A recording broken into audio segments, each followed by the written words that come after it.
नमस्कार साथियों। श्री राहुल गांधी ने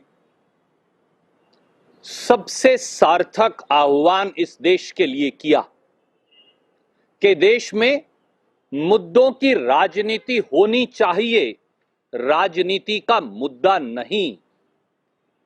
देश में राजनीति का धर्म होना चाहिए, धर्म की राजनीति नहीं। देश में एकीकरण की राजनीति होनी चाहिए, तुष्टीकरण की नहीं।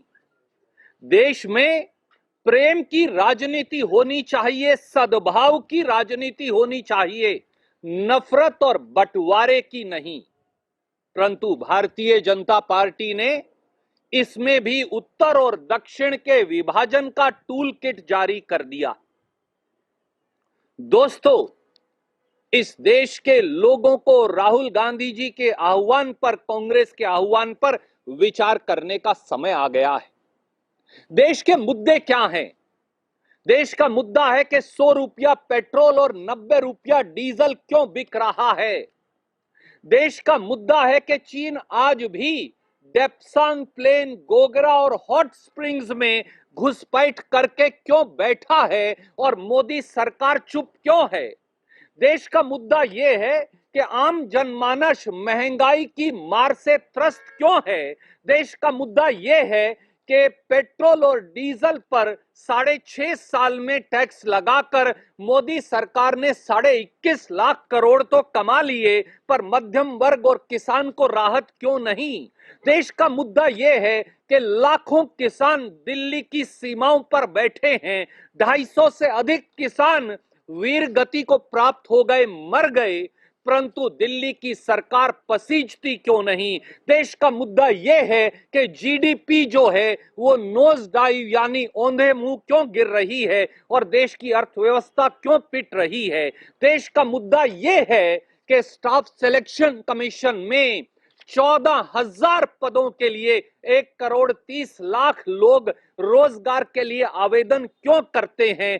बेरोजगारी इतनी गहरी क्यों है। नौजवान दर दर की ठोकरें क्यों खाते हैं। चपरासी के पद के लिए एमबीए और पीएचडी नौकरी की लाइन में क्यों खड़े हैं। ये देश का मुद्दा है। देश के सैनिक वीर गति को क्यों प्राप्त हो रहे हैं, ये देश का मुद्दा है। पर देश के हुक्मरानों के लिए सही मुद्दे क्या हैं? 50 करोड़ की गर्लफ्रेंड जब हिमाचल प्रदेश के चुनाव में देश के प्रधानमंत्री मुद्दा बनाएंगे तो क्या यह मुद्दा है या ये सही सुपरफिशियल बात है?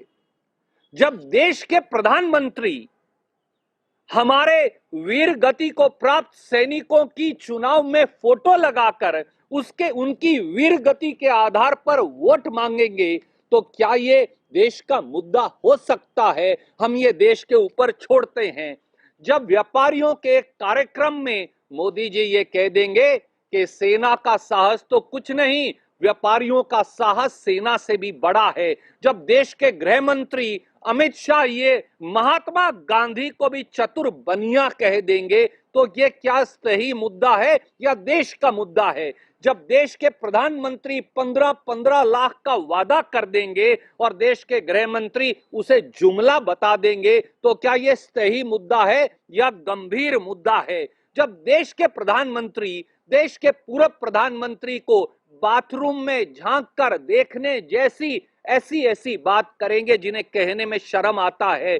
जब देश के प्रधानमंत्री विपक्ष के नेताओं को जर्सी गाय और हाइब्रिड बछड़ा बताएंगे, जब हर लिखने वाले, पढ़ने वाले लेखक, पत्रकार को देशद्रोही बताकर जेल में डाल देंगे, क्या ये सही मुद्दे नहीं? देश के मुद्दे हैं महंगाई, बेरोजगारी, औंधे मुंह गिरी जीडीपी, किसानों की शहादत, हमारे सैनिकों की वीरगति और चीन के द्वारा भारत की सरजमी पर कब्जा। ये आह्वान किया है राहुल गांधी जी ने। ये है देश के मुद्दे। पर इन्हें सुनकर भी जब देश को मुद्दों पर वापसी पर लाते हैं, कोरोना से 1.5 लाख मर गए इस देश के लोग, क्या ये देश का मुद्दा नहीं है? पर देश के स्वास्थ्य मंत्री एक फर्जी दवाई बेचने के लिए पत्रकार वार्ता करते फिरते हैं, ये सही मुद्दे हैं।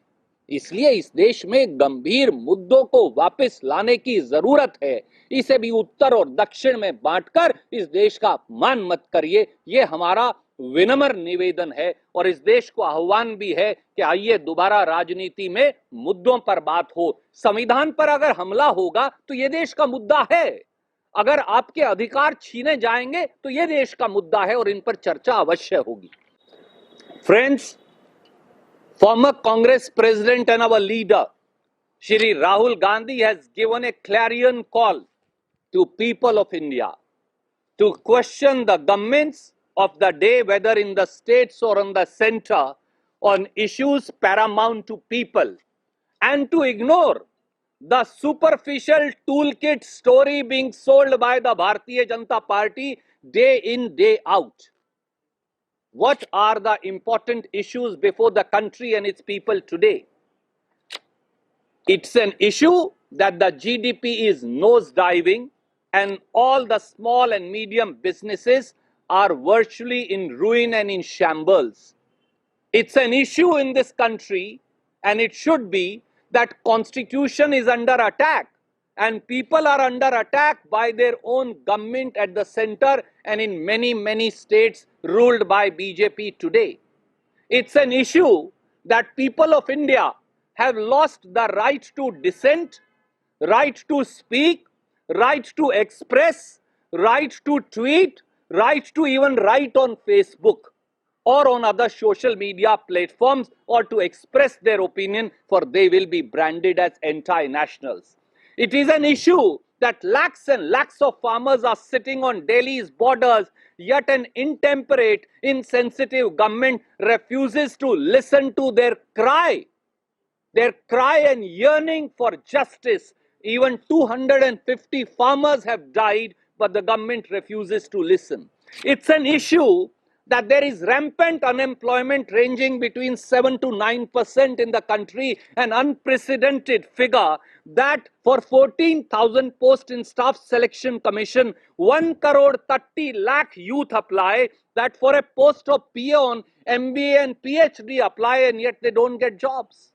It's an issue that the constitution, civil liberty, democracy, and all institutions of our democracy are under attack. It's an issue that Bharatiya Janata Party buys mandate. They are trampling and stifling people's mandate every day by purchasing legislators at a cost of 30 to 50 crore rupees. Then what is the value of your vote? It is an issue in this country that those in power are trying to divert attention by superficial issues. May we ask our countrymen today, these are the fundamental issues. It's an issue that China is still occupying Indian territory in Depsang Plains, in Gogra and Hot Springs, yet Prime Minister lives in oblivion and continues to deny altogether. What are the superficial issues that this country's attention is being diverted for? Prime Minister Shri Narendra Modi, in a Himachal election rally, makes 50 crore girlfriend an issue. Can that be an issue? Prime Minister of India in election rallies and in public rallies call leaders of opposition hybrid cow as also bachadas. Can that be an issue? Prime Minister Shri Narendra Modi puts the photograph of our martyrs and seek votes in their names. Can that be an issue? Prime Minister of India Shri Narendra Modi tells the middle class and our girls, our daughters, that they are not properly fed, for they are beauty conscious, and that's why they refuse, and that's why they are anemic. Prime Minister of India encourages dowry by telling that if you have a daughter, then you should grow trees, and once the daughter is of marriageable age, sell those trees and give that money in dowry. Is that not superficiality?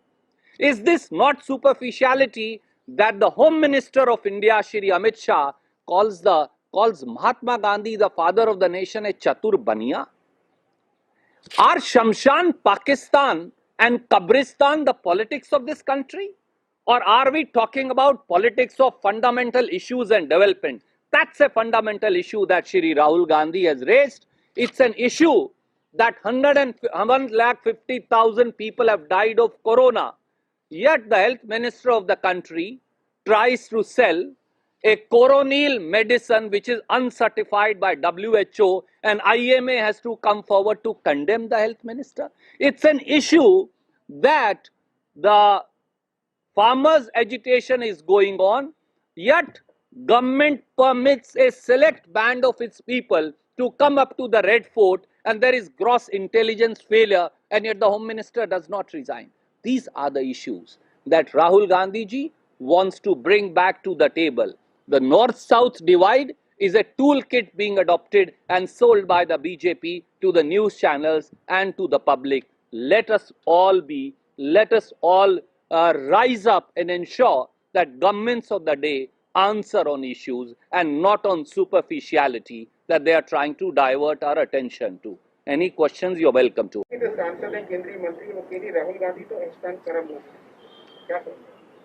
आदरणीय साथी, Bharatiya Janata party मुद्दों की राजनीति के आह्वान को भी उत्तर दक्षिण के विभाजन के टूलकिट के तौर पर बेचने का कुत्सित प्रयास कर रहे हैं। हमारा सवाल सीधा है इस देश की जनता से, क्या देश में मुद्दों की राजनीति नहीं होनी चाहिए या राजनीति ही मुद्दा होना चाहिए? क्या देश में राजनीति का धर्म नहीं होना चाहिए या देश में केवल धर्म की राजनीति होनी चाहिए? क्या देश में एकीकरण की राजनीति नहीं होनी चाहिए या देश में तुष्टीकरण ही राजनीति का धर्म बन जाना चाहिए? क्या देश में प्रेम और सद्भाव की राजनीति नहीं होनी चाहिए या फिर नफरत और बंटवारा ही चाल चेहरा और चरित्र सरकार का बन जाना चाहिए? राहुल गांधी जी ने इस देश में फिर आह्वान किया है कि देश के हुक्मरानों को, सत्ता की अटालिकाओं पर बैठे अहंकारी शासकों को मुद्दों की राजनीति की बात करनी पड़ेगी, रोजगार के बारे में बताना पड़ेगा, किसान क्यों आत्महत्या को मजबूर है बताना पड़ेगा, लाखों किसान की पीड़ा को आप इग्नोर नहीं कर सकते, उन्हें थकाकर भगा नहीं सकते, उसका हल निकालना पड़ेगा। इस देश में जीडीपी औंधे मुंह क्यों गिरी है ये बताना पड़ेगा, देश में चीन घुसकर क्यों बैठा है ये बताना पड़ेगा, और प्रधानमंत्री चीन से डरते क्यों हैं ये भी बताना पड़ेगा। इस देश में सही राजनीति अब नहीं चलेगी, मुद्दों की राजनीति पर आना पड़ेगा। एक सवाल सर फिशरीज मिनिस्ट्री को लेकर के है। आप पहले भी राहुल गांधी ने जब कहा था तब भी गिरिराज सिंह ने, स्मृति ईरानी सवाल उठाए थे, एक बार फिर उन्होंने दोहराया कि फिशरीज मिनिस्ट्री होनी चाहिए, जबकि सरकार कह रही कि है हमारे पास फिशरीज मिनिस्ट्री। इस देश में करोड़ों मछुआरे हैं जो अपनी एक कश्ती लेकर हजारों किलोमीटर की इस देश में कोस्ट लाइन है। आप महाराष्ट्र से, गुजरात से शुरू करिए और दूसरी तरफ पश्चिम बंगाल तक चले जाइए, हजारों किलोमीटर की कोस्ट लाइन है, और इस देश के करोड़ों लोग मछली के और हमारे मछुआरे भाई हर रोज समुंदर में जान जोखम, जान हथेली पर लेकर जाते हैं और अपनी 2 वक्त की रोटी कमाते हैं। क्या उनके लिए एक पृथक मंत्रालय नहीं होना चाहिए? यही बात उठाई है। शायद अहंकारी सरकार को वास्तविकता नहीं पता। सर, इसके अलावा शिवसेना ने, आपकी पार्टी की सहयोगी जो है शिवसेना, उसने कहा कि गुजरात के अंदर आम आदमी पार्टी जीत रही है, कांग्रेस हार रही है, ये कांग्रेस का ही नहीं लोकतंत्र का भी पतन है, हमें सोचना पड़ेगा इसके ऊपर। आदरणीय मित्र, मैंने किसी विशेष राजनीतिक दल की टिप्पणी नहीं देखी, पर एक बात जान लीजिए कि आप गुजरात का अगर चुनाव देखें तो अगर आप सूरत की कॉरपोरेशन को छोड़ दें जहां 15 या 16 उनके कॉरपोरेटर जीते हैं, क्या पूरे गुजरात में कोई किसी और दल का, कांग्रेस और भाजपा के अलावा कोई कॉरपोरेटर जीता है? जवाब नहीं में है। तो इसलिए बगैर तथ्यों की बात का मैं क्या जवाब दूं? Ma'am, Lakha Siddhana, who was spotted at the farmers' protest and their Mahapanchayat. So the question the BJP is asking that why hasn't the Punjab government, the Congress government, gone ahead and nabbed him? It's like you are supporting anarchists over here. He's already been booked for creating rampant violence at Red Fort. The Home Minister Shri Amit Shah is responsible for the rampant violence on Red Fort? Who opened the gates of the Red Fort? Who permitted those anarchists to come to the Red Fort? Who opened the streets so that they could come there? Who permitted them to come door after door, door after door? All doors were opened so that they can reach any portion of the Red Fort. The Home Minister should have resigned by now or should have been sacked. And why could the Delhi police and the Home Ministry catch them at the spot? Why did they not catch them? Why have they not arrested them? This is a government that promotes lawlessness and is unable to arrest those who are guilty and are blaming Punjab government. Then the Home Minister should abdicate his chair and hand it over to us, for we know how to implement the rule of law. The failure, if any, is of Intelligence Bureau. The failure, if any, is of Delhi Police. The failure, if any, is of central government agencies. How has he been permitted to travel?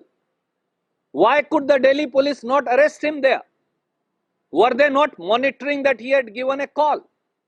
Why could they not go and register an FIR there and arrest him on the spot? These are important questions that BJP has no answer to. They can't shed responsibility for law and order and for a crime committed in Delhi, that also in the precincts of the Red Fort, for which Home Minister is personally responsible. If he cannot arrest people, if he cannot arrest culprits, he should resign, for he is too busy using CBI and ED and income tax as puppet agency to persecute the opposition. That is the truth. Thank you. चीन के ऊपर एक बात करना चाहता हूँ कि जो हमारा व्यापार के अंदर इस साल फिर सबसे बड़ा पार्टनर बन गया है, क्या कहना है? आदरणीय साथी, एक तरफ चीन ने भारत मां की सरजमी पर कब्जा कर रखा है। डेप्सांग प्लेन, हॉट स्प्रिंग्स और गोगरा के अंदर तक आकर चीन बैठा है, और दूसरी तरफ मोदी सरकार ने अब चीन को हिंदुस्तान का सबसे बड़ा ट्रेडिंग पार्टनर बना लिया है। खबरें तो यहां तक आ रही हैं कि 25% निवेश अब भारतीय कंपनियों में चीन ऑटोमेटिक कर पाएगा, किसी की इजाजत की जरूरत नहीं। चीन को राहत मोदी जी दे रहे हैं, क्योंकि ना तो वो चीन को लाल आंख दिखा सकते, ना वो चीन को भारत की सरजमी से पीछे धकेल सकते। सच्चाई यही है, इसका जवाब देश के प्रधानमंत्री को देना चाहिए। Thank you.